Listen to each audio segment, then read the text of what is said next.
Assalamualaikum, selamat pagi. Nah, berjumpa lagi nih dengan kita. Kali ini kita mau bahas tentang tentang terapi bicara. Nah, apa sih terapi bicara itu? Yang biasanya ngajarin ngomong itu, Kak.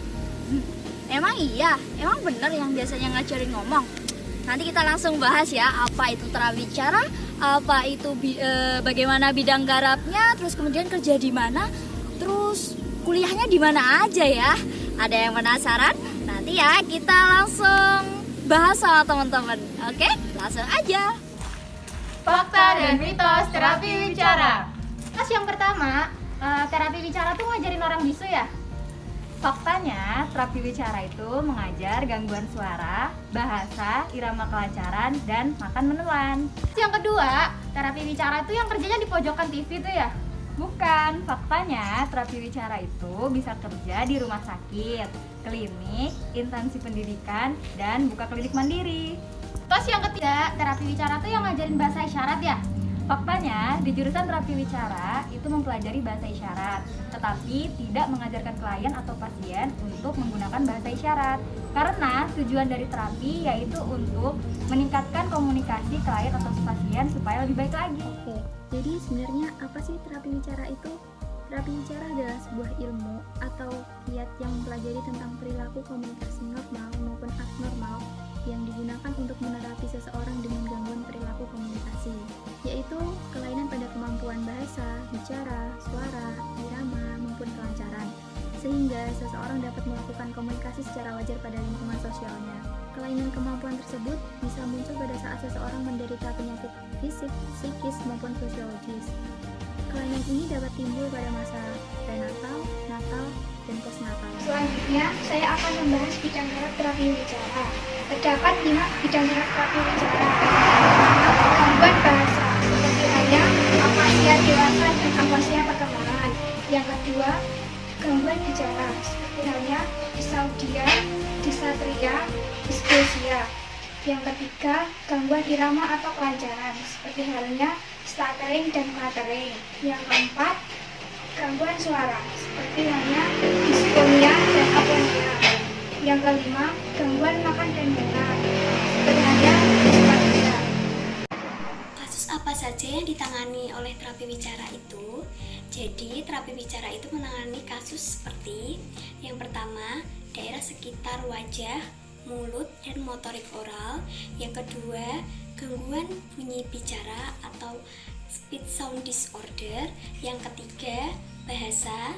Yang keempat, kemampuan baca tulis. Yang kelima, autism spectrum disorder atau ASD. Yang keenam, augmentative or alternative communication atau AAC. Yang ketujuh, kelancaran bicara seperti cluttering, stuttering. Ke-8, suara dan resonansi. Yang ke-9, gangguan neurokognitif. Yang ke-10, gangguan motorik bicara. Yang ke-11, gangguan menelan. Yang ke-12, pendengaran. Yang ke-13, diagnosis tertentu seperti penyakit dan kondisi tertentu dan sindrom-sindroma. Yang ke-14, selektivitas. Di mana sih terapi bicara itu bisa bekerja? 1. Di klinik inklusi, 2.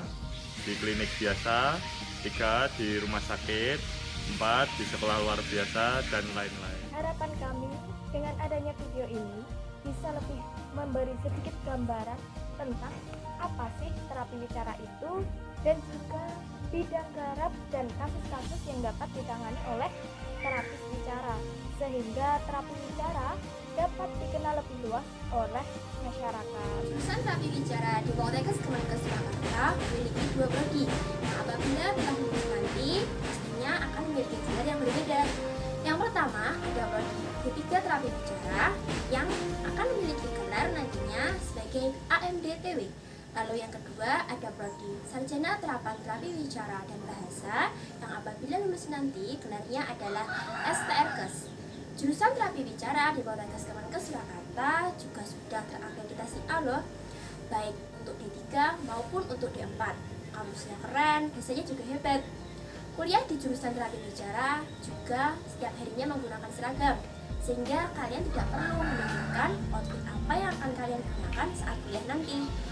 Baju yang aku pakai hari ini adalah contoh seragam yang digunakan di jurusan terapi bicara pada hari Rabu dan Kamis. Untuk hari Senin dan Selasa menggunakan baju berwarna kuning, dan untuk hari Jumat menggunakan baju batik. Dan sudah banyak sekali lulusan dari jurusan terapi bicara yang apabila setelah lulus dari sini langsung mendapatkan pekerjaan. Jadi, tunggu apa lagi? Are you ready to be the next speech therapist? Come and join with us. Aku tunggu kalian di sini ya. Nah, udah tahu kan apa itu jurusan terapi bicara? Bagi kamu yang kelas 3 SMA, segera gabung ya di terapi bicara. Oke, terima kasih sudah mau nonton video ini. Jangan lupa like, komen, dan subscribe ya. Oke, salam sehat. Kutunggu kamu di jurusan terapi bicara.